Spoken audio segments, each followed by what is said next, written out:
नमस्कार, मैं नीलेश दुबे हमारे आर्या आईएएस परिवार में आप सभी का हार्दिक स्वागत करता हूं। उम्मीद करता हूं कि आप सभी लोग स्वस्थ होंगे और आप लोगों की पढ़ाई जो है बहुत ही बेहतर ढंग से चल रही होगी।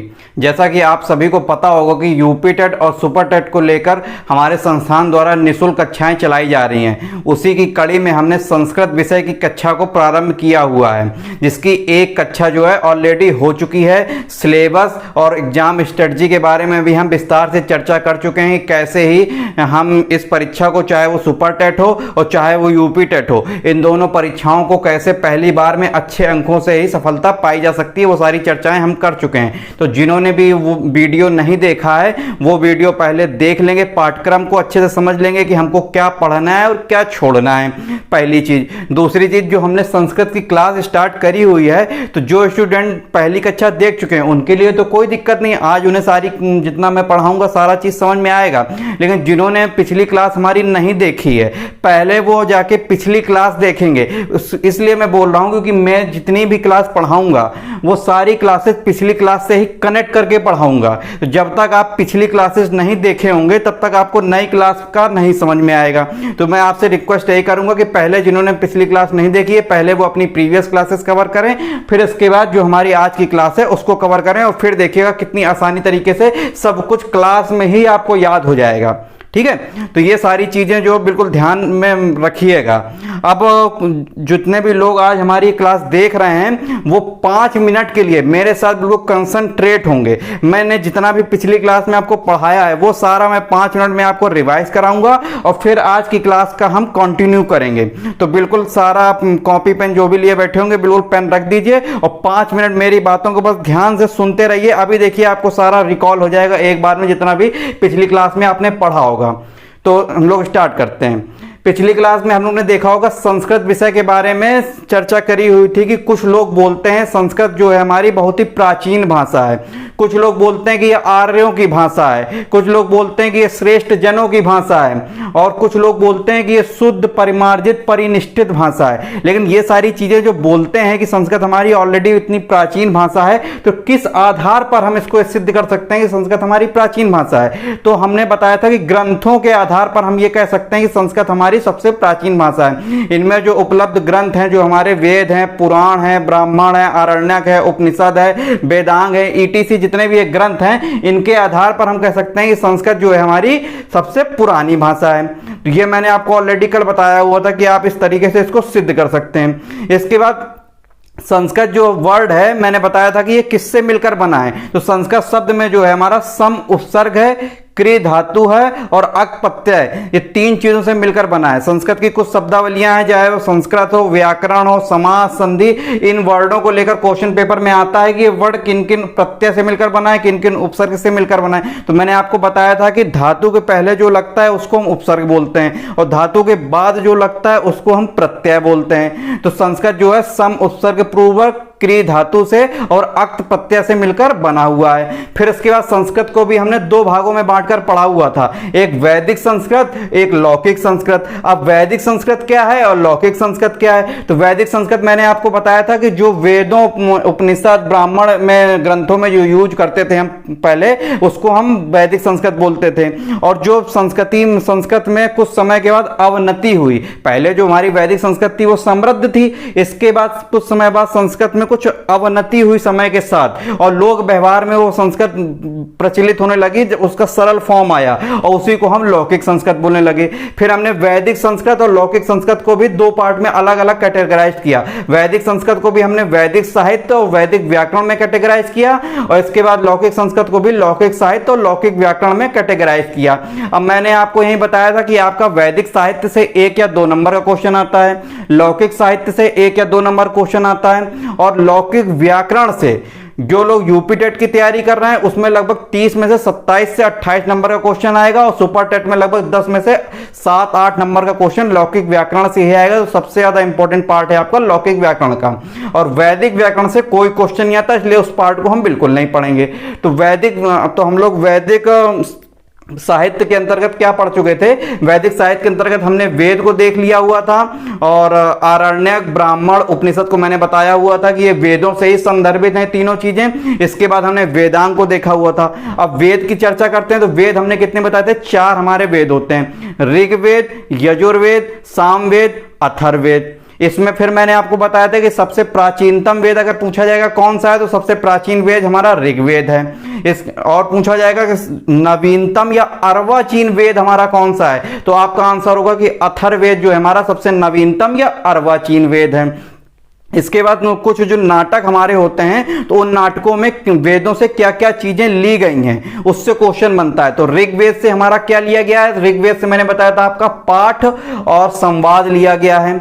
यजुर्वेद से मैंने बताया था अभिनय लिया गया है, यज्ञ संबंधी बातें ली गई हैं। इसके बाद मैंने आपको बताया था सामवेद से स्वर या गान लिया गया है। इसके बाद मैंने आपको बताया था अथर्ववेद से जो है हमारा रस लिया गया है, जादू टोना संबंधी जो बातें होंगी सब अथर्ववेद से ली गई हैं। कृषि संबंधी बातें, तकनीकी संबंधी, विज्ञान संबंधी बातें, औषधि संबंधी जिसको औषधि को हम भेषज भी बोलते थे, तो ये सारी बातें जो है हमारी अथर्ववेद से ली गई हैं। तो ये मैंने आपको वेद के अंतर्गत बताया हुआ था। इसके बाद हमने वेदांग की चर्चा करी हुई थी कि जो वेदों के अंग होते हैं उन्हें हम वेदांग बोलते हैं। तो वेदांग हमने बताया था कि 6 हैं हमारे, शिक्षा, कल्प, व्याकरण, निरुक्त, छंद, ज्योतिष। ठीक है, अब क्वेश्चन पूछा जाता है कि वेद रूपी पुरुष का शिक्षा क्या है, तो वेद रूपी पुरुष का शिक्षा जो है घ्राण है, नासिका है।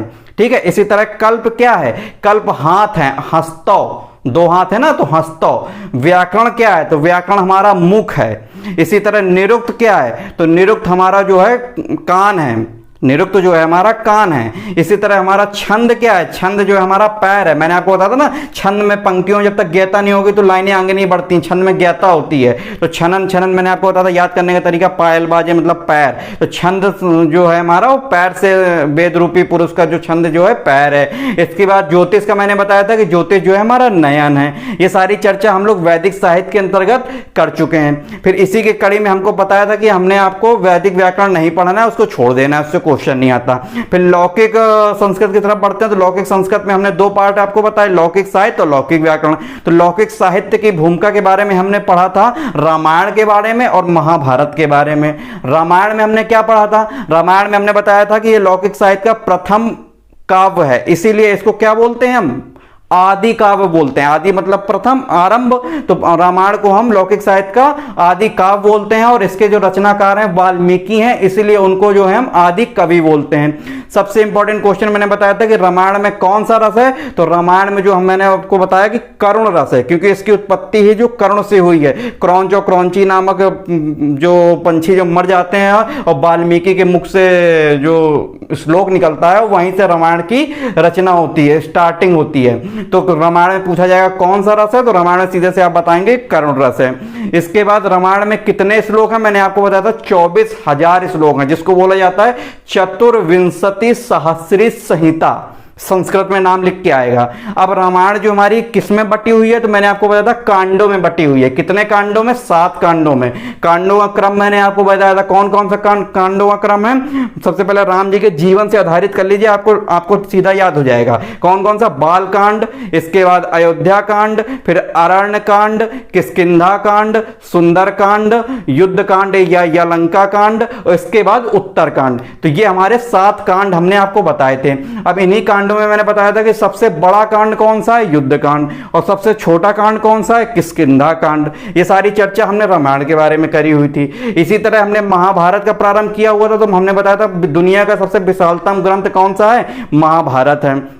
महाभारत के रचनाकार कौन है, कृष्ण द्वैपायन वेद व्यास जो हैं महाभारत के रचनाकार हैं। महाभारत में कौन सा रस है, तो मैंने आपको बताया था महाभारत में शांत रस है। इसके बाद महाभारत में कितने श्लोक हैं, तो महाभारत में 1,00,000 श्लोक हैं, जिसको बोलेंगे शत सहस्री संहिता। तो महाभारत में हमारे 1,00,000 श्लोक हैं। महाभारत किस में बटा हुआ है, पर्वों में बटा हुआ है। कितने पर्वों में बटा हुआ है, 18 पर्वों में बटा हुआ है। तो यहां तक हमने चर्चा जो है बिल्कुल डिटेल में विस्तृत तरीके से रामायण और महाभारत के बारे में कर ली थी। अब पर्वों में भी हमने आपको बताया हुआ था कि सबसे बड़ा पर्व कौन सा है, सबसे छोटा का पर्व कौन सा है। सबसे बड़ा पर्व मैंने बताया था शांति पर्व है, और सबसे छोटा पर्व महाप्रस्थानिक बताया हुआ था। अब जो 18 पर्व हैं उन पर्वों में से कुछ पर्व भी इंपॉर्टेंट हैं, क्योंकि कुछ पर्व हैं जैसे श्रीमद् भगवत गीता किस पर्व से ली गई है, तो भीष्म पर्व से ली गई है। तो आज हमें उसी कड़ी में पढ़ना है कि पर्वों के बारे में हम पढ़ेंगे लौकिक साहित्य के अंतर्गत, और उसके बाद गीता के जो अध्याय हैं उसके बारे में पढ़ेंगे। इसके बाद फिर आज हम लौकिक व्याकरण के पार्ट को प्रारंभ कर लेंगे, और लौकिक साहित्य का पार्ट जो रह जाएगा वो बीच बीच में हम समय समय पर लौकिक व्याकरण के साथ साथ तैयार करते रहेंगे। बीच बीच में एक दिन ले लेंगे सारे गद्यकार, एक दिन ले लेंगे जितने भी महाकाव्य हैं, इस तरीके से हम नाटककार, इस तरीके से सारा लौकिक साहित्य को बीच बीच में पढ़ते रहेंगे। लेकिन लौकिक व्याकरण सबसे ज्यादा इंपॉर्टेंट पोर्शन है, तो आज ही हम लौकिक व्याकरण को अपने प्रारंभ करेंगे। तो जो चीजें रह गई थी लौकिक साहित्य में वो भूमिका में हम थोड़ा सा देख लेते हैं। तो आज की क्लास हम प्रारंभ करते हैं। दूसरी बात, आप लोग देख रहे होंगे कि आज मैंने ब्लैक बोर्ड में कुछ नहीं लिखा है पहले से, क्योंकि कुछ लोग का कल कमेंट आ रहा था कि सर नोट करने में दिक्कत आ रही है जब एक साथ में पूरा लिख देता था ब्लैक बोर्ड में। तो आज मैंने क्या सोचा है कि आज आपको टॉपिक वाइज सारा एक एक चीज लिख के पढ़ाऊंगा, जिससे आपको नोट करने में भी आसानी होगी। ठीक है, तो आज की क्लास हम लोग प्रारंभ करते हैं। तो सबसे पहले हमें पर्व देखने हैं कि महाभारत में मैंने आपको बताया हुआ था। सबसे पहले आप देख लेंगे कि महाभारत की हम चर्चा कर रहे थे पिछली क्लास में, यहीं पर हमने छोड़ा हुआ था। तो महाभारत में हमने आपको बताया था कि महाभारत में हमारे कितने पर्व हैं, तो मैंने आपको बताया था महाभारत में जो हमारे 18 पर्व हैं। अब 18 पर्वों में सभी पर्व आपको नहीं पढ़ने हैं, कुछ कुछ पर्व पढ़ने हैं जिनसे पेपर में क्वेश्चन पूछा जाता है। कौन कौन से पर्व पढ़ने हैं, तो आपको पहला पर्व देखना है, दूसरा पर्व देखना है, तीसरा पर्व पढ़ना है, इसके बाद डायरेक्ट छठा पर्व पढ़ना है, इसके बाद महाभारत का जो अंतिम अर्थात 18वां पर्व है उसके बारे में देखना है। पहला पर्व महाभारत का कौन सा होगा, पहला पर्व जो महाभारत का है उसका नाम है आदि पर्व। आदि मतलब प्रारंभ होता है, तो उसका नाम है आदि पर्व। सबसे ठीक है, तो पहले सारे पर्वों के नाम देख लेते हैं कौन कौन से पर्व हमें पढ़ने हैं। तो ये पहला, दूसरा, तीसरा, छठा और 18 नंबर का पर्व हमें पढ़ना है। तो पहला पर्व है हमारा आदि पर्व, दूसरा पर्व है हमारा सभा पर्व। अब एज इट इज बिल्कुल नोट करते रहिएगा, साथ में याद भी होता रहेगा आपको। जुबान चलाते रहिएगा, जुबान चलाना और देखना सबसे ज्यादा इंपॉर्टेंट है। दूसरा है सभा पर्व, इसके बाद तीसरा है हमारा वन पर्व। ठीक है, तीसरा है हमारा वन पर्व, और इसके बाद छठे नंबर का पर्व है हमारा भीष्म पर्व, जो कि जिससे श्रीमद् भगवत गीता ली गई है। तो ये छठे नंबर का पर्व है हमारा भीष्म पर्व। इसके बाद अंतिम पर्व जो है हमारा स्वर्गारोहण, जब पांडव इत्यादि लोग स्वर्ग की तरफ आरोहण कर गए। आरोहण मतलब चढ़ना होता है ना, आरोही, तो स्वर्ग की तरफ आरोहण कर गए, तो अंतिम पर्व जो है स्वर्गारोहण है। अब यहां से देखिए क्वेश्चन किस तरीके से पेपर में आएगा। एक तो क्वेश्चन आपका डायरेक्टली यहीं से बन जाएगा कि महाभारत में कितने पर्व है, मैंने बताया 18। अब इन पर्वों में पूछ लेगा कि कौन सा पहला पर्व है, कौन सा दूसरा पर्व है, कौन सा 18वां पर्व है, कौन सा छठा पर्व है। तो एक क्वेश्चन तो इन्हीं के नामों में से आएगा। बस इतने ही पर्व आपको ध्यान देने 18 में, इसके बाद ज्यादा पर्व ध्यान नहीं देने।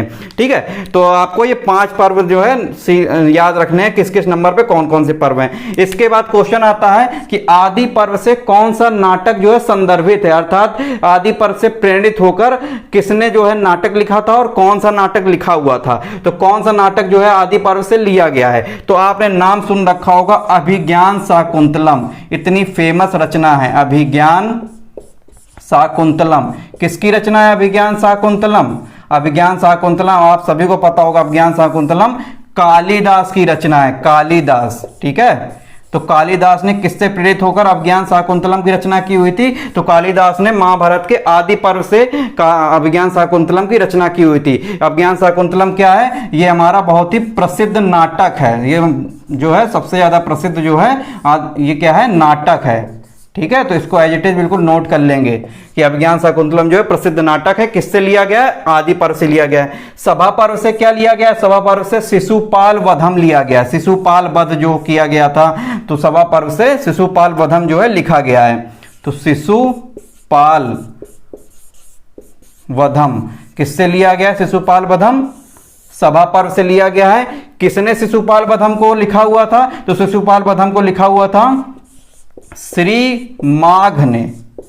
श्री माघ ने शिशुपाल वध को लिखा हुआ था। शिशुपाल वध के रचनाकार कौन से हैं? ये हमारे श्री माघ है, किस पर्व से लिया गया है शिशुपाल वधम? सभा पर्व से लिया गया है। इसके बाद वन पर्व में हमें देखना है कि दो लिए गए, दो महाकाव्य हमारे, ये शिशुपाल वधम जो है ये भी हमारा महाकाव्य है, ठीक है। इसके बाद वन पर्व से हमारे दो महाकाव्य लिए गए। कौन कौन से दो महाकाव्य लिए गए? एक का नाम है किरातार्जुनीयम, किरातार्जुनीयम, ठीक है, किरातार्जुनीयम लिया गया है वन पर्व से ही। और दूसरा कौन सा लिया गया है महाकाव्य? लिया गया है नैषधीय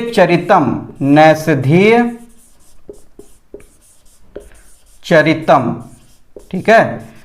तो वन पर्व से कौन से दो महाकाव्य लिए गए हैं? वन पर्व से जो है हमारे किरातार्जुनीयम लिया गया है और नैषधीय चरितम लिया गया है। और किरातार्जुनीयम के रचनाकार कौन है और नैषधीय चरितम जो महाकाव्य है इसके रचनाकार कौन है? तो किरातार्जुनीयम के जो रचनाकार हैं उनका नाम है भारवी, ठीक है, भारवी, नाम याद रखिएगा। भारवी जो है किरातार्जुनीयम जो महाकाव्य है उसके रचनाकार हैं। और नैषधीय चरित्रम के जो रचनाकार है, नैषधीय चरितम के, उसके रचनाकार हैं श्रीहर्ष, ठीक है। तो ये याद रखिएगा, श्रीहर्ष जो है इसके रचनाकार हैं। इसके बाद ये जो तीनों जो महाकाव्य हैं इनको तीनों को क्या बोलते हैं? ये तीनों क्या है हमारे? महाकाव्य हैं, ठीक है। तीनों क्या है हमारे? ये महाकाव्य हैं। अभिज्ञान शाकुंतलम क्या मैंने आपको बताया था? अभिज्ञान शाकुंतलम नाटक है। ये तीनों महाकाव्य हैं और किसके अंतर्गत आते हैं? ये तीनों हमारे बृहदत्रयी के अंतर्गत आते हैं। तो कौन से हमारे महाकाव्य जो है हमारे बृहदत्रयी के अंतर्गत आते हैं? ये तीन महाकाव्य, शिशुपाल वधम, किरातार्जुनीयम, नैषधीय चरितम, ठीक है। तो इसीलिए ये वन पर्व इंपॉर्टेंट हो जाता है कि पेपर में क्वेश्चन आता है कि ऐसे कौन से दो महाकाव्य हैं जो महाभारत के वन पर्व से लिए गए हैं। तो उनका नाम होगा किरातार्जुनीयम और नैषधीय चरितम। या फिर क्वेश्चन उल्टा करके पूछ लेगा कि किरातार्जुनीयम और नैषधीय चरितम महाभारत के किस पर्व से लिए गए हैं? वन पर्व से लिए गए हैं, इसलिए इंपॉर्टेंट है। और किसने इन महाकाव्यों की रचना करी है मैंने आपको बता दिया, लिखा हुआ है आपके सामने, तो इसको नोट कर लीजिएगा। इसके बाद क्वेश्चन निकल के आता है इंपॉर्टेंट भीष्म पर्व, जो है हमारा भीष्म पर्व है। भीष्म पर्व जो है हमारा, भीष्म पर्व से क्या लिया गया है? भीष्म पर्व से आप सभी को पता होगा श्रीमद् भगवद गीता, ठीक है, श्रीमद् भगवद गीता जो है हमारी भीष्म पर्व से ली गई है। तो पेपर में क्वेश्चन बनता है कि गीता जो है हमारी महाभारत के किस पर्व से ली गई है? तो गीता जो है हमारी महाभारत के भीष्म पर्व से ली गई है। अभी गीता के बारे में इसके बाद में अभी चर्चा करते हैं। जो हमारी 700 श्लोक हैं गीता में, 18 अध्यायों में बटी हुई है। गीता में शांत रस है। अब उन अध्यायों में भी कौन कौन से अध्याय आपको ध्यान में रखने हैं उसके बारे में भी हम चर्चा करते हैं। लेकिन आपको यहाँ पे ध्यान देना है कि श्रीमद् भगवद गीता जो है हमारी महाभारत के किस पर्व से ली गई है? भीष्म पर्व से ली गई है। और अंतिम ये स्वर्गारोहण से क्वेश्चन आएगा कि महाभारत का जो अंतिम पर्व कौन सा? स्वर्गारोहण। बस इतना आपको स्वर्गारोहण के बारे में ध्यान रखना है। तो ये महाभारत के कुछ पर्व थे हमारे जिनके बारे में आपको ध्यान रखना है। और ये तीन स्पेशली सबसे ज्यादा इंपॉर्टेंट इसमें ये आपका भीष्म पर्व है, ठीक है, ये भीष्म पर्व ध्यान देना है। और इसके बाद ये जो वन पर्व और सभा पर्व, ये सबसे ज्यादा आपको इंपॉर्टेंट देना है। तीन पे ज्यादा फोकस करना है। याद वैसे पांचों रखने देखे रहेंगे तो अच्छा रहेगा, लेकिन इन तीन पे सबसे ज्यादा फोकस रखना है, ठीक है। अब इसके बाद हमने पर्व देख लिया, अब हम गीता की चर्चा करते हैं। गीता के बारे में भी थोड़ा सा देख लेते हैं क्योंकि पेपर में पहले क्वेश्चन गीता से रिलेटेड बना हुआ है। अब हमें श्रीमद् भगवद गीता के बारे में देखना है। तो श्रीमद् भगवद गीता को लेकर पहला ही क्वेश्चन मैंने आपको बता दिया कि श्रीमद् भगवद गीता महाभारत के किस पर्व से ली गई है। तो आपने सभी देखा कि श्रीमद् भगवद गीता जो है महाभारत के भीष्म पर्व से ली गई है। ये क्वेश्चन आपको पता चल गया। अब इसमें दूसरा क्वेश्चन क्या याद रखना है? श्रीमद् भगवद गीता में कितने श्लोक हैं? श्रीमद् भगवद गीता में आपको ध्यान देना है। श्रीमद् भगवद गीता में 700 श्लोक हैं, ठीक है, 700 श्लोक हैं। इसके बाद श्रीमद् भगवद गीता कितने अध्यायों में बटी हुई है? जैसे मैंने आपको बताया था रामायण जो है हमारा कांडों में बटा हुआ है। इसके महाभारत जो बटी हुई है वो हमारी 18 पर्वों में बटी हुई है। रामायण 7 कांडों में बटी हुई, महाभारत जो 18 पर्वों में बटी हुई है। इसी तरह श्रीमद् भगवद गीता जो है हमारी 18 अध्यायों में बटी हुई है। कहने का मतलब जैसे कोई बुक होती है ना, चैप्टर में बटी होती है, इसीलिए इसी तरह श्रीमद् भगवद गीता जो है हमारी 18 अध्याय है श्रीमद् भगवद गीता में। इसके बाद श्रीमद् भगवद गीता में पूछेगा कौन सा रस है? तो श्रीमद् भगवद गीता में भी आपको हमेशा उत्तर लगाना है शांत रस है, ठीक है, शांत रस और कहाँ है, महाभारत मैंने आपको बताया था शांत रस है। इसी तरह श्रीमद् भगवत गीता में भी जो है हमारा शांत रस है। अब 18 अध्यायों में भी कौन कौन से अध्याय आपको ध्यान देने हैं वो चीज देखनी। सारे अध्याय 18 अध्यायों नहीं पढ़ने हैं, कुछ अध्याय हैं जो हमको ध्यान देने हैं। 18 अध्यायों में कौन कौन से वो अध्याय हमको ध्यान देने हैं, तो आपको पहला अध्याय ध्यान देना है, दूसरा अध्याय पढ़ना है, तीसरा अध्याय पढ़ना है, इसके बाद 7वां अध्याय पढ़ना है, इसके बाद 11वां पढ़ना है और 12वां अध्याय पढ़ना है। ये कुछ अध्याय जो हमारे गीता के हमें ध्यान में रखने हैं। तो गीता का जो है हमारा पहला अध्याय कौन सा है, तो गीता के पहले अध्याय का नाम है अर्जुन विषाद योग। अर्जुन विषाद योग, ठीक है, अर्जुन विषाद योग। अरे ये वही है ना, जब अर्जुन को दुख हुआ था तो श्री कृष्ण ने गीता का उपदेश दिया हुआ था। तो यहीं से तो गीता की शुरुआत होती है। तो पहला जो इसका अध्याय है चैप्टर में बांट दिया गया है, मतलब पूरे गीता को। तो पहले अध्याय में अर्जुन विषाद योग, जो श्री कृष्ण अर्जुन को उपदेश देते हैं। तो पहला अध्याय कौन सा हो गया, अर्जुन विषाद योग। दूसरा जो है हमारा सांख्य योग, दूसरा अध्याय कौन सा है हमारा, सांख्य योग है दूसरा। तीसरा अध्याय गीता का कौन सा है, तीसरा अध्याय जो है हमारा कर्म योग, कर्म योग। इसके बाद सीधा हमारा 7वें नंबर का कौन सा अध्याय है, ज्ञान विज्ञान योग, ज्ञान विज्ञान योग, ठीक है। इसके बाद 11वें नंबर का कौन सा अध्याय का नाम है, विश्व रूप दर्शन योग, विश्व रूप दर्शन योग। इसी में तो भव्य विशाल रूप का दर्शन होता है। तो विश्व रूप दर्शन योग हमारा कौन सा है, हमारा 11वां। और सबसे ज्यादा इंपॉर्टेंट अध्याय जो 12वां है हमारा, कौन से अध्याय का नाम है, भक्ति योग, ठीक है, भक्ति योग। अब आपको ये जितने मैंने अध्याय बताए ये ध्यान में तो रखने हैं। अब इनमें भी सबसे ज्यादा कौन से ध्यान में रखने हैं, तो एक सांख्य योग ध्यान में सबसे ज्यादा रखना है, कर्म योग सबसे ज्यादा ध्यान में रखना है, और सबसे इंपॉर्टेंट भक्ति योग, इसको इंपॉर्टेंट लगा लीजिएगा।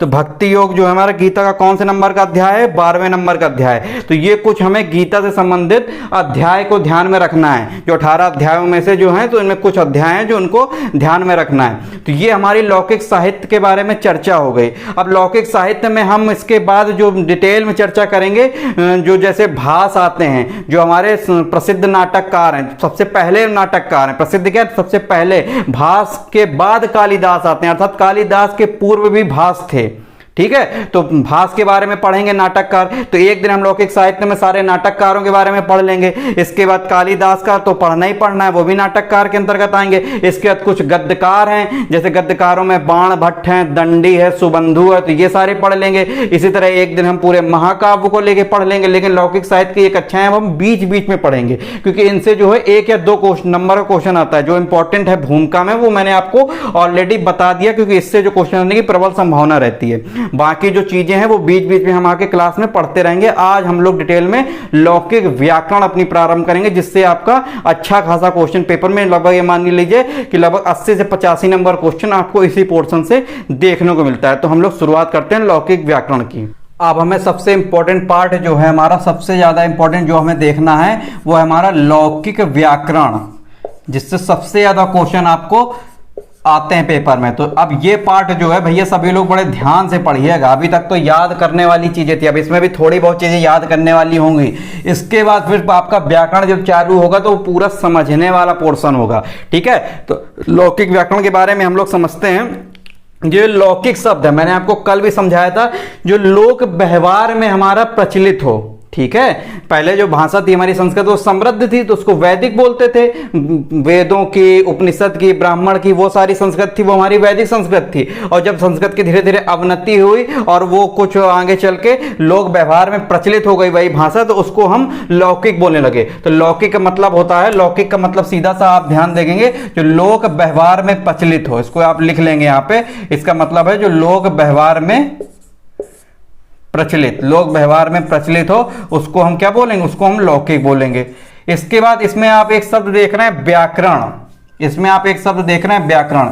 तो मैंने आपको जिस तरीके से बताया था कि संस्कृत जो है हमारा सम, उपसर्ग, क्रिया, धातु और अक प्रत्यय से मिलकर बना है, इसी तरह पेपर में क्वेश्चन पूछा जाता है कि व्याकरण जो शब्द है हमारा, ये जो व्याकरण शब्द है, ठीक है, ये किससे किससे मिलकर बना है, इसमें उपसर्ग क्या है, इसमें प्रत्यय क्या है, इसमें धातु क्या है। तो इसमें आपको ध्यान देना है कि इसमें वी आंग उपसर्ग है, वी आंग उपसर्ग है, ठीक है। और इसमें धातु क्या है, तो इसमें धातु जो है हमारी क्री धातु है। और प्रत्यय की वही बात करेंगे तो इसमें जो है हमारा ल्युट प्रत्यय है, ल्युट प्रत्यय। तो आपको यहीं से ध्यान देना है कि व्याकरण हमारा किन किन शब्दों से मिलकर बना है। तो व्याकरण हमारा वी आंग उपसर्ग पूर्वक क्री धातु से और ल्युट प्रत्यय से मिलकर बना है। आपको ये पता है कि ये उपसर्ग है, मैंने आपको पिछली क्लास में बताया था कि धातु के पहले जो लगाया जाता है वो उपसर्ग होता है। इसके बाद ये हमारी धातु हो गई क्री धातु, और जो धातु के बाद लगाया जाता है वो हमारा प्रत्यय होता है। तो ये क्वेश्चन बहुत ज़्यादा इंपॉर्टेंट है, इनको ध्यान हमें दीजिएगा। सारे वर्डिंग जो हैं कि व्याकरण हमारा किससे मिलकर बना है। अब एक चीज़ आप ध्यान रखिएगा संस्कृत में, कि संस्कृत में देखिए धातु के साथ प्रत्यय लगेगा ही लगेगा। कोई भी शब्द अगर होगा, ठीक है, तो उसके साथ प्रत्यय लगेगा ही लगेगा। बिना प्रत्यय के तो कोई शब्द बनेगा ही नहीं संस्कृत में। तो हमेशा याद रखिएगा कि ये जो है हमारा धातु के साथ प्रत्यय जो है अनिवार्य है, ये लगेगा ही लगेगा। लेकिन वहीं अगर उपसर्ग को हम देखेंगे तो कोई जरूरी नहीं है कि उपसर्ग जो है हमारा धातु के साथ लगे ही लगे। हो भी सकता है उपसर्ग, नहीं भी हो सकता है, एक से अधिक भी उपसर्ग हो सकते हैं। तो ये हमारा अनिवार्य नहीं है, ठीक है, ये अनिवार्य नहीं है। ये हो भी सकता है, नहीं भी हो सकता, और एक से अधिक भी हो सकता है। तो ये चीज आप ध्यान रखेंगे। लेकिन बिना प्रत्यय के तो कोई शब्द बन ही नहीं सकता, लेकिन बिना उपसर्ग के शब्द बन सकता है संस्कृत में। तो ये चीज ध्यान रखेंगे कि धातु के साथ उपसर्ग जो है हमारा अनिवार्य तत्व नहीं है, जबकि प्रत्यय जो है हमारा धातु के साथ अनिवार्य तत्व है। तो ये तो आपको मैंने बेसिक चीजें बता दी। अब इसके बाद बस मेन आपको ध्यान ये देना है कि व्याकरण हमारा किन किन प्रत्यय, उपसर्ग और धातु से मिलकर बना है। तो ये तीन चीजें आपको ध्यान रखनी है कि व्याकरण हमारा वी आंग उपसर्ग पूर्वक क्री धातु से और ल्युट प्रत्यय से मिलकर बना है, ठीक है, जैसे मैंने आपको संस्कृत का बताया हुआ था। तो ये व्याकरण के बारे में आपको ध्यान रखना है। अब इसके बाद जब हम इसकी चर्चा करेंगे लौकिक व्याकरण की, तो लौकिक व्याकरण में हम त्रिमुनि की सबसे पहले चर्चा करते हैं, क्योंकि लौकिक व्याकरण के अंतर्गत ही तीन आचार्य हैं जिनकी बात जो है पूरे संस्कृत में मानी जाती है, संस्कृत व्याकरण में। और प्रथम आचार्य भी उनमें कौन है, पाणिनि। सबसे पहले मैं आपको त्रिमुनि के जो आचार्य हैं उनके नाम सीरियल से हैं, बिल्कुल सुन लीजिए। सबसे पहले प्रथम आचार्य हैं हमारे पाणिनि, दूसरे आचार्य हमारे कात्यायन, इसके बाद नाम आता है पतंजलि का। ये जो तीनों आचार्य हैं त्रिमुनि की श्रेणी में माने जाते हैं। तो पेपर में क्वेश्चन आता है कि त्रिमुनि जो है हमारे कौन कौन से आचार्य हैं त्रिमुनि के अंतर्गत, तो पाणिनि, आचार्य पाणिनि, इसके बाद कात्यायन, इसके बाद पतंजलि। और इसी में क्वेश्चन संस्कृत व्याकरण के, ये लौकिक व्याकरण के जो हमारे प्रथम आचार्य कौन है, तो उनका नाम सीधा सीधा आपको पता होना चाहिए कि आचार्य पाणिनि, ठीक है। तो आज हम लोग इन्हीं तीनों आचार्यों के बारे में पढ़ेंगे कि किसका जन्म कहां हुआ था, किसने क्या क्या रचना लिखी हुई थी, मेन इनके बारे में हमको देखना है। सबसे पहले हम संस्कृत व्याकरण के जो हम प्रारंभ कर रहे हैं, तो उसमें हमने लौकिक व्याकरण के हमने आपको बताया कि त्रिमुनि जो हैं हमारे, तो पेपर में पहले क्वेश्चन बना हुआ है कि हमारे त्रिमुनि की श्रेणी में कौन कौन से तीन आचार्य आते हैं, तो उसको आप ध्यान से नोट कर लेंगे। तो त्रिमुनि में हमारे कौन कौन से आचार्य आते हैं वो हमें नोट करेंगे। सबसे ज़्यादा इंपॉर्टेंट क्वेश्चन पहला यही है। तो सबसे पहले नाम आता है पाणिनि का, आचार्य पाणिनि। ये हमारे प्रथम आचार्य हैं लौकिक व्याकरण के या फिर संस्कृत व्याकरण के, ठीक है। सूत्राधार इन्होंने ही किया हुआ है। इसके बाद फिर हमारे दूसरे नंबर के आचार्य हैं हमारे कात्यायन, ठीक है, कात्यायन, ये नाम आप याद रखेंगे, ठीक है। इसके बाद तीसरे नंबर के आचार्य हैं हमारे पतंजलि। अब आप संस्कृत व्याकरण पढ़ रहे हैं तो ये तीन नाम तो सबसे पहले ही पढ़ना जरूरी है, क्योंकि इन तीनों आचार्यों के ही पूरे संस्कृत व्याकरण में बात मानी जाती है। कहने का मतलब यह है कि ये तीन आचार्य हैं, इनके बाद के जो अन्य वैयाकरण हुए वो लोग इन्हीं आचार्यों को ही फॉलो करते हैं, ठीक है। अब पाणिनि ने अगर कोई बात कह दी तो अब इन तीनों आचार्यों में भी आप मतलब समझिएगा कि पाणिनि मान लीजिए कोई चीज लिख के गए, इसके बाद उसी चीज का अगर कुछ सुधार कात्यायन ने किया तो उसकी बात जो है कात्यायन की मानी जाएगी। और इसके बाद अगर उसी चीज में सुधार कुछ अगर पतंजलि ने किया तो उसकी बात जो है फिर पतंजलि की मानी जाएगी। मतलब अर्थात बाद वाले आचार्य की बात जो है संस्कृत व्याकरण में ज्यादा मानी जाती है, ठीक है। मतलब पाणिनि ने जो अष्टाध्याय लिखा, 8 अध्यायों वाली जो पुस्तक लिखी, जो पूरा ग्रंथ लिखा हुआ है, उसमें कुछ सुधार किया आगे चल के कात्यायन ने, ठीक है। तो कात्यायन की बात मान ली गई, मतलब एक दूसरे की बात ये काटेंगे नहीं। इसके बाद कात्यायन की जो कात्यायन ने वार्तिक लिखा हुआ उसी अष्टाध्यायी पर, तो उनमें अगर कुछ सुधार अगर पतंजलि कर रहे हैं महाभाष्य लिखकर तो उनकी बात मानी जाएगी। मतलब ये तीनों आचार्य एक दूसरे की बात नहीं काटेंगे, पहली बात। और पूरे संस्कृत में जो है, पूरे संस्कृत व्याकरण में इन्हीं तीन आचार्यों की जो है हमारी संस्कृत में बात मानी जाती है, संस्कृत में बात मानी जाती है। ठीक है, यही तीन आचार्य मेन है। इसके बाद जितने भी वैयाकरण हुए वो इन्हीं तीन आचार्यों को ही फॉलो करते हैं। तो आप ये तीनों आचार्य ध्यान रखेंगे। पेपर में यहां से क्वेश्चन यहां डायरेक्ट यही बनेगा कि त्रिमुनि की श्रेणी में कौन कौन से तीन आचार्य आते हैं, तो पाणिनि, कात्यायन और पतंजलि। और इसी में से क्वेश्चन आ जाएगा कि संस्कृत व्याकरण या लौकिक व्याकरण के प्रथम आचार्य कौन है, उनका नाम है पाणिनि। ठीक है, ये आप प्रथम लिख लीजिएगा, ये पहले नंबर के हैं। इसके बाद कात्यायन जो है हमारे ये दूसरे नंबर के आचार्य हैं। इसके पतंजलि जो है हमारे तीसरे नंबर के आचार्य हैं। तो इस तरीके से इनका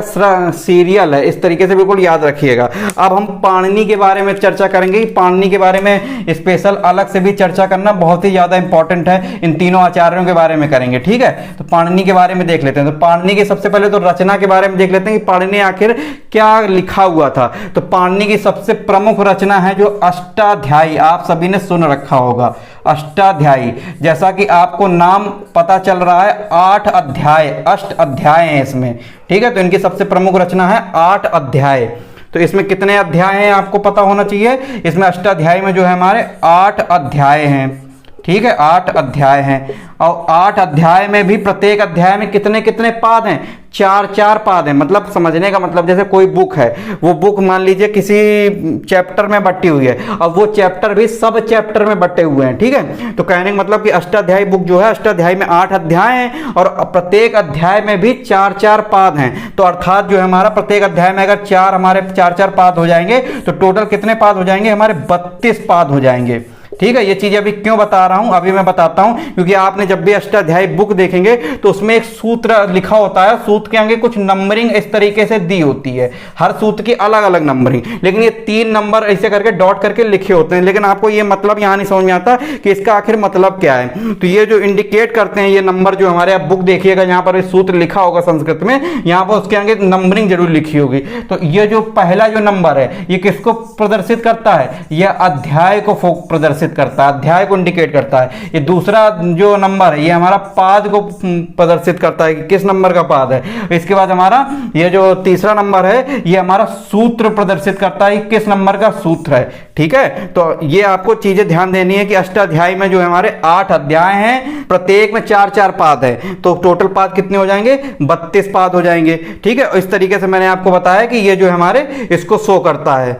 ठीक है, अब इसके बाद पाणिनि के कुछ जीवन के बारे में हम चर्चा कर लेते हैं कि पाणिनि के माता कौन थे, पाणिनि के पिता कौन थे, पाणिनि के गुरु कौन थे, कहाँ के रहने वाले थे, इनका समय क्या था, उसके बारे में हम लोग चर्चा कर लेते हैं। तो यहां पर हमने ये चीज देखी कि पाणिनि का जो है हमारा सबसे ज्यादा इंपॉर्टेंट ग्रंथ कौन सा है, उसका नाम है अष्टाध्यायी।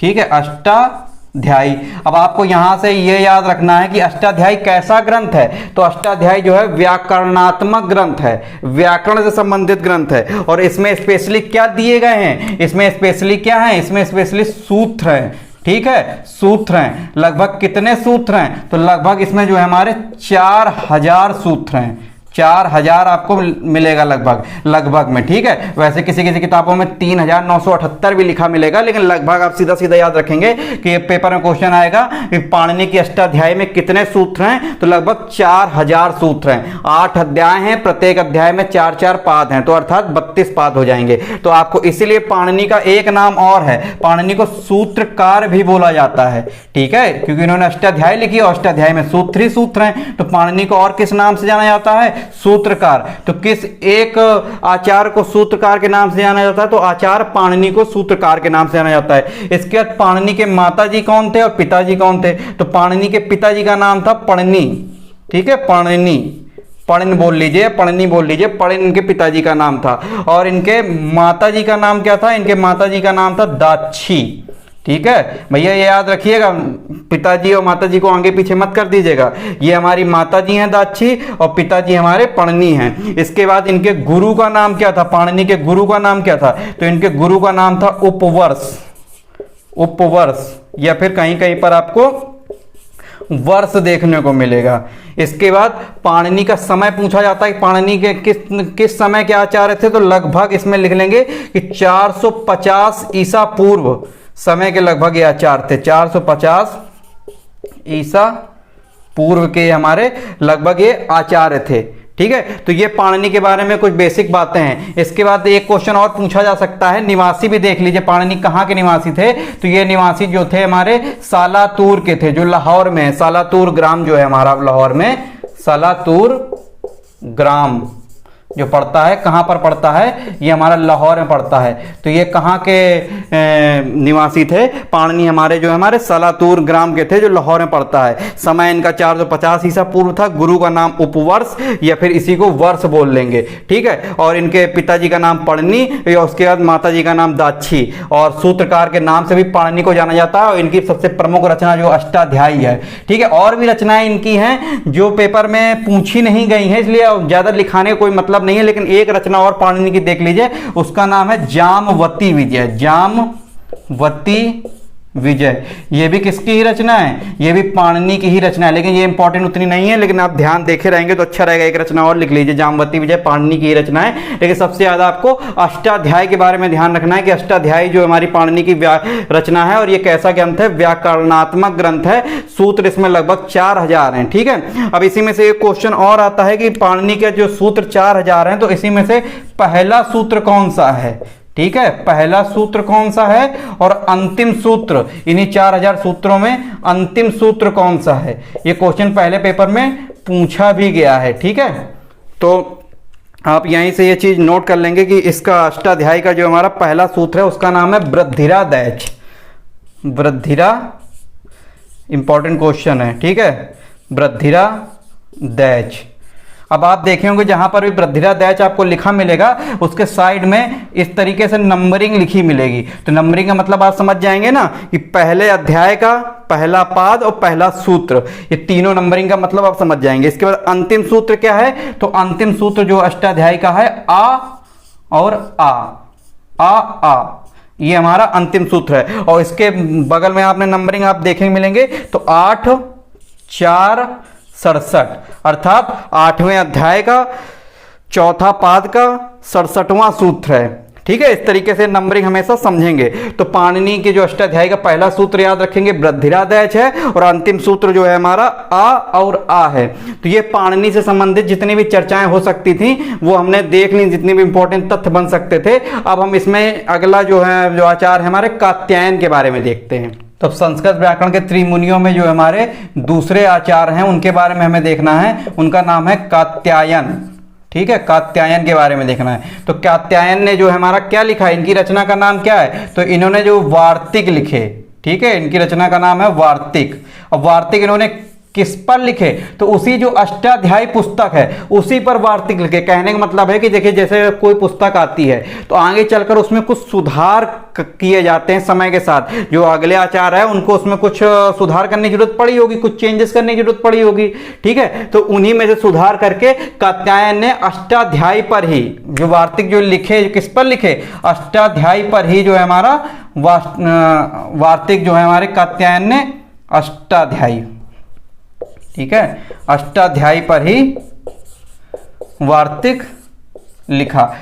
ठीक है, तो कात्यायन की रचना का नाम है वार्तिक। जब इन्होंने वार्तिक लिखा अष्टाध्यायी पर, तो इनका एक अन्य नाम और क्या हो जाएगा, इनका अन्य नाम हो जाएगा वार्तिककार।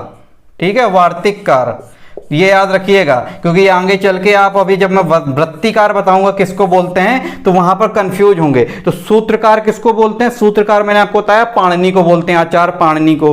इसके बाद वार्तिककार किसको जाना जाता है, किस आचार्य को वार्तिककार के नाम से जाना जाता है, तो आचार्य कात्यायन को वार्तिककार नाम से जाना जाता है, क्योंकि इन्होंने वार्तिक लिखा हुआ था अष्टाध्यायी पर। ठीक है, और इन्हीं का एक और नाम है कात्यायन का, वो याद रखिएगा, वर रुचि। वर रुचि, ठीक है, तो वर रुचि जो है हमारे किस आचार्य का अन्य नाम है, उनका नाम है वर रुचि। तो आपको सबसे ज्यादा इंपॉर्टेंट आपको ये दो चीजें याद रखनी है कि कात्यायन की जो रचना है उसका नाम क्या है। कात्यायन की रचना जो है हमारी वार्तिक है, इन्होंने अष्टाध्यायी पर वार्तिक लिखे हुए थे, और इसीलिए इनको वार्तिककार भी बोला जाता है, या फिर इन्हीं का एक अन्य नाम वर रुचि भी है। इसके बाद ये हमारे निवासी कहाँ के थे, तो कहा जाता है कि ये दक्षिणार्थ थे, मतलब दक्षिण के थे। तो बस आपको इतना इनके बारे में देखना है कि दक्षिणार्थ थे, आपको बस इसमें याद रखना है कि ये दक्षिणार्थ थे।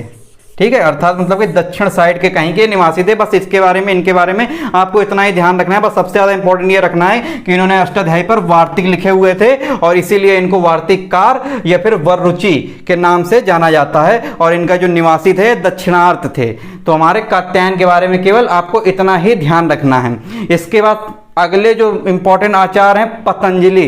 पतंजलि के बारे में कुछ इंपॉर्टेंट चीजें आपको ध्यान रखनी है, वो देख लेते हैं। इसके बाद तीसरे प्रमुख आचार्य जो त्रिमुनियों में कौन से हैं? आचार्य पतंजलि। ठीक है, तो इन्होंने भी अष्टाध्यायी पर ही भाष्य लिखे। इन्होंने भी अष्टाध्यायी पर भाष्य लिखे अर्थात टीका लिखा।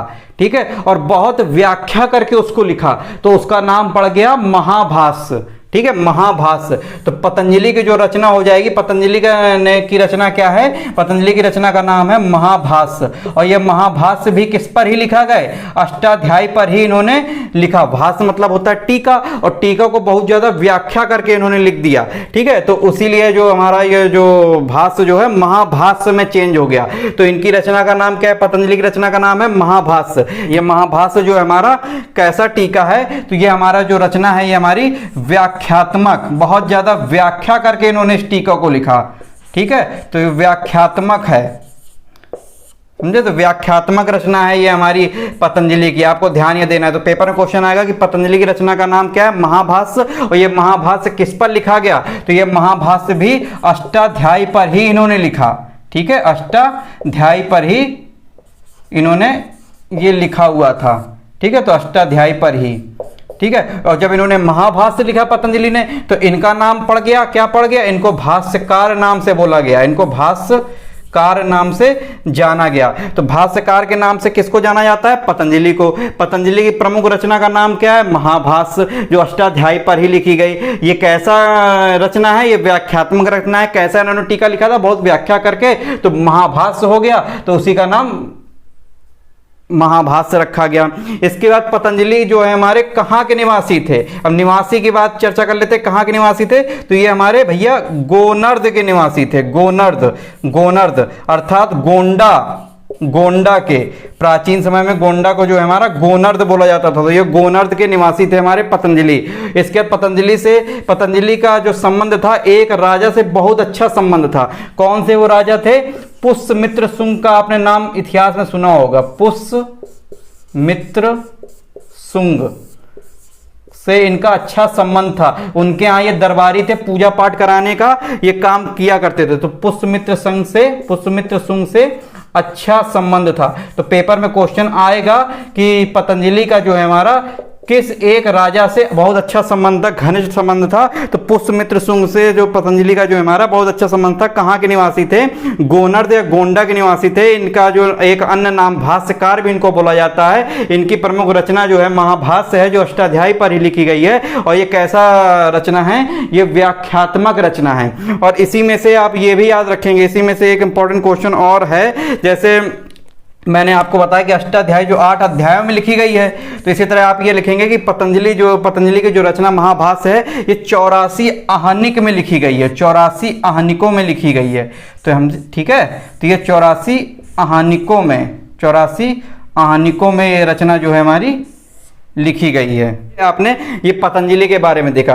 तो ये हमारे जो मेन 3 आचार्य थे जिन्हें हम त्रिमुनि के बारे में जाना जाता है। तो हमने ये तीनों आचार्यों के बारे में बेसिक बातें जो हो सकती थी वो हमने देख ली। इसके बाद 2 और आचार्य हैं जिनका हमें नाम जानना है। उनकी रचना जो है बहुत ज़्यादा इंपॉर्टेंट है। वो उन 2 आचार्यों का नाम हम देख लेते हैं और इसके बाद आज की क्लास को यहीं पर हम खत्म करेंगे।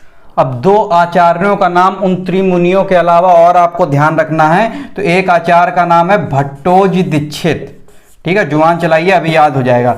एक आचार्य का नाम आपको याद रखना है भट्टोजी दीक्षित। ठीक, भट्टोजी दीक्षित। इसके बाद और एक इन्हीं के साथ के हैं आचार्य जो इनके चेले थे, ये गुरु थे और उनके शिष्य का नाम है वरद राजाचार्य। तो वरद राज नाम था और आचार्य थे, तो ये हो जाएगा वहीं से वरद राजाचार्य। ठीक है, वरद राजाचार्य। ये सबसे पहला क्वेश्चन तो आता है यहां से, ये किस सदी के दोनों आचार्य थे? ये जो आचार्य थे हमारे दोनों, ये किस सदी के थे? तो ये हमारे 17वीं सदी के, 17वीं शताब्दी के थे हमारे, ठीक है, 17वीं सदी के थे हमारे दोनों, 17वीं सदी के ये दोनों हमारे आचार्य थे, भट्टोजी दीक्षित और वरदराजाचार्य। ये कौन थे? ये गुरु थे, ठीक है, ये गुरु थे और इन्हीं के जो ये शिष्य थे वरदराजाचार्य, ये इन्हीं के शिष्य थे। अब क्वेश्चन कहां से आता है? भट्टोजी दीक्षित की रचना का नाम, सबसे ज्यादा इंपॉर्टेंट, भट्टोजी दीक्षित की रचना का नाम है सिद्धांत कौमुदी। आप ये याद रखेंगे, ये सबसे ज्यादा इंपॉर्टेंट रचना है, ठीक है, सिद्धांत कौमुदी, सिद्धांत कौमुदी।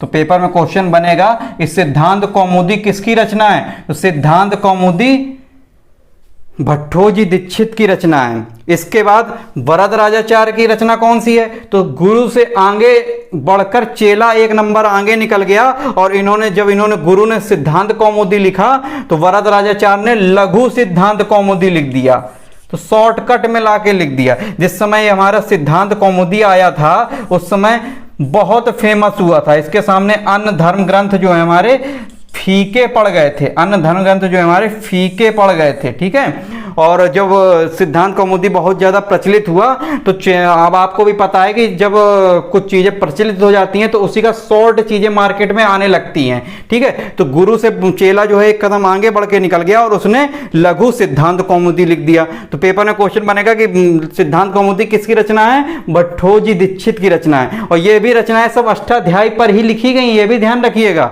कि सिद्धांत कौमुदी और लघु सिद्धांत कौमुदी ये अष्टाध्यायी पर ही लिखी गई, बस उन्हीं में से कुछ चेंजेस करके और कुछ चीजें जो उसमें ऐड करके या कुछ सुधार करके सारी चीजें लिखी गई हैं। तो आप देखेंगे कि जो भट्टोजी दीक्षित की रचना है सिद्धांत कौमुदी और वरदराजाचार्य की जो रचना है लघु सिद्धांत कौमुदी, किस सदी के आचार्य थे हमारे? ये 17वीं सदी के आचार्य थे दोनों।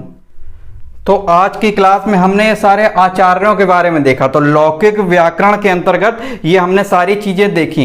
अब आज की क्लास में हम इतना ही रखते हैं, अगली क्लास में हम आगे लौकिक व्याकरण को कंटिन्यू करेंगे जो आपका बहुत ज्यादा इंपॉर्टेंट पार्ट है। उम्मीद करता हूं कि आज की क्लास में आपको सारी चीजें डिटेल में समझ में आई होंगी, कुछ भी डाउट होगा, कुछ भी परेशानी होगी, ठीक है। अब आज मुझे लगता है कि नोट करने में किसी को कुछ समस्या नहीं आएगी, topic wise as it is में लिखता गया, समझाता गया। थोड़ा इस काम में मेहनत जरूर लगती है लेकिन चीजें अब आप ही के लिए मैं कर रहा हूं, तो जो चीजें जिस तरीके से आपको समझ में आए मैं उस तरीके से वो चीजें आपको पढ़ाऊंगा। अब स्टूडेंट को किसी ने बोला कि सर एक साथ मिक्स हो जा रहा है लिखने में, इसलिए मैंने सारी चीजें आज लिख लिख के पढ़ाई कि आपको दिक्कत ना हो। बस आपको परीक्षा पास कराने के लिए हर वो प्रयास किया जा रहा है। बस आपको बस इतना ही करना है कि चीजों को अच्छे से पढ़ना है और जो चीजें नहीं समझ में आती हैं वो चाहे कमेंट बॉक्स में लिखिए और चाहे मुझे पर्सनल मेरे व्हाट्सएप नंबर पर मैसेज कीजिए, ठीक है। और एक चीज और बता दूं, जो भी हमारे व्हाट्सएप ग्रुप से नहीं जुड़े हुए हैं स्टूडेंट और जो यूपी टेट और सुपर टेट की तैयारी करना चाहते हैं वो मुझे इस व्हाट्सएप नंबर पर मैसेज करेंगे 89 57 37 55 45, ठीक है। ये मुझे इस व्हाट्सएप नंबर पर मैसेज करेंगे।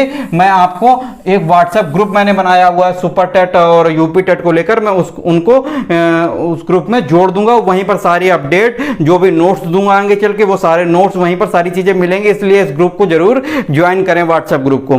दूसरी चीज, आपको ये वीडियो कैसा लगा कमेंट सेक्शन में जरूर बताया करें। देखिए सीधी सी बात है, मैं आप लोगों के लिए जब इतनी मेहनत कर रहा हूं, सारी चीजें इतने अच्छे तरीके से निःशुल्क और सारी चीजें इतने बेहतरीन तरीके से पढ़ाई जा रही है कि आपको परीक्षा पास करा दें, तो आपकी भी जिम्मेदारी बनती है कि आप अपने टीचर को सपोर्ट करें, ठीक है। तो प्लीज आपसे बस इतना ही कहना है कि मैं चीजों को और मोटिवेट हो गया और अच्छे तरीके से लगातार सारी क्लासेस कंटिन्यू करता रहूं आप लोगों के लिए। उसके लिए आप लोग जरूर कमेंट सेक्शन में अपने कमेंट जरूर लिखा करें, अपने प्रतिक्रिया जरूर दिया करें कि सर कैसा लग रही है क्लास, कैसी समझ में आ रही है, और वीडियो को ज्यादा से ज्यादा लाइक करें, ज्यादा से ज्यादा शेयर करें। बस इतनी ही आपसे रिक्वेस्ट है कि हमको सपोर्ट करें और सारी क्लासेस आप देखिएगा कितने अच्छे तरीके से विधि विधान से चलेंगी और आप जो परीक्षा जो पहले ही बार में अच्छे अंकों से पास करेंगे।